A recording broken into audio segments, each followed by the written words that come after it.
ನಮಸ್ಕಾರ ವೀಕ್ಷಕರೇ, JBM ನ್ಯೂಸ್ಗೆ ಸ್ವಾಗತ. ನಾನು ವೀರೇಶ್ ಬಳಗೇರ.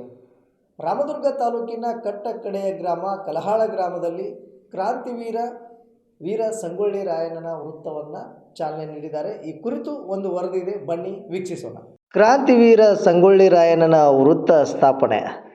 ವೀಕ್ಷಕರೇ, ಬೆಳಗಾವಿ ಜಿಲ್ಲೆ ರಾಮದುರ್ಗ ತಾಲೂಕಿನ ಕಲಹಾಳ ಗ್ರಾಮದ ಶ್ರೀ ಬೀರಲಿಂಗೇಶ್ವರ ದೇವಸ್ಥಾನದ ಹತ್ತಿರ ರಾಮದುರ್ಗ, ಕಲಹಾಳ, ಕೊಣ್ಣೂರು ಹಾಗೂ ಚಿಕ್ಕೊಪ್ಪ SK ಗ್ರಾಮಗಳನ್ನು ಸಂಪರ್ಕಿಸುವ ವೃತ್ತಕ್ಕೆ ಗ್ರಾಮಸ್ಥರೆಲ್ಲ ಸೇರಿ ಶ್ರೀ ಕ್ರಾಂತಿವೀರ ಸಂಗೊಳ್ಳಿ ರಾಯಣ್ಣನವರ ಭಾವಚಿತ್ರಕ್ಕೆ ಪೂಜೆ ಸಲ್ಲಿಸುವ ಮೂಲಕ ರಾಯಣ್ಣ ವೃತ್ತ ಎಂದು ನಾಮಕರಣ ಮಾಡಿದರು.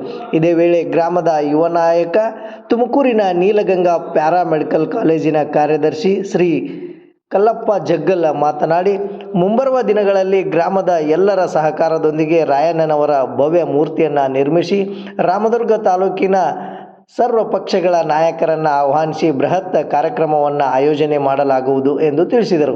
ಈ ಸಂದರ್ಭದಲ್ಲಿ ಗ್ರಾಮದ ಹಿರಿಯರಾದ ಮಲ್ಲಪ್ಪ ಹೂಗಾರ್, ಹನುಮಂತಗೌಡ ಪಾಟೀಲ್, ಶಂಕರಗೌಡ ಪಾಟೀಲ್, ಬಸವರಾಜ್ ಗುಡ್ಡದ್, ಗದಿಗೆಪ್ಪ ಗುಡ್ಡದ್, ಮಲ್ಲಪ್ಪ ಆದಿಮನಿ, ಹನುಮಂತ ಮಾದರ್, ಶಿವಪ್ಪ ಕಂಬಳಿ, ನಾಗಪ್ಪ ಕಪ್ಲಿ, ಶರಣಪ್ಪ ಮಾದರ್, ಈರಣ್ಣ ತಳವಾರ್, ಹನುಮಂತ ಪೂಜ್ಯರ್, ಶಿವಪ್ಪ ಉಳ್ಳಾಗಡ್ಡಿ, ಲಕ್ಷ್ಮಣ್ ಹಾಗನೂರ್, ಸಿದ್ದಪ್ಪ ದಾಡಿಬಾವಿ ಹಾಗೂ ಮಹದಾಯಿಯ ಹೋರಾಟಗಾರ ಹನುಮಂತ ಮಡಿವಾಳ ಸೇರಿದಂತೆ ಗ್ರಾಮದ ಯುವಕರು ಮತ್ತು ಹಿರಿಯರು ಉಪಸ್ಥಿತರಿದ್ದರು.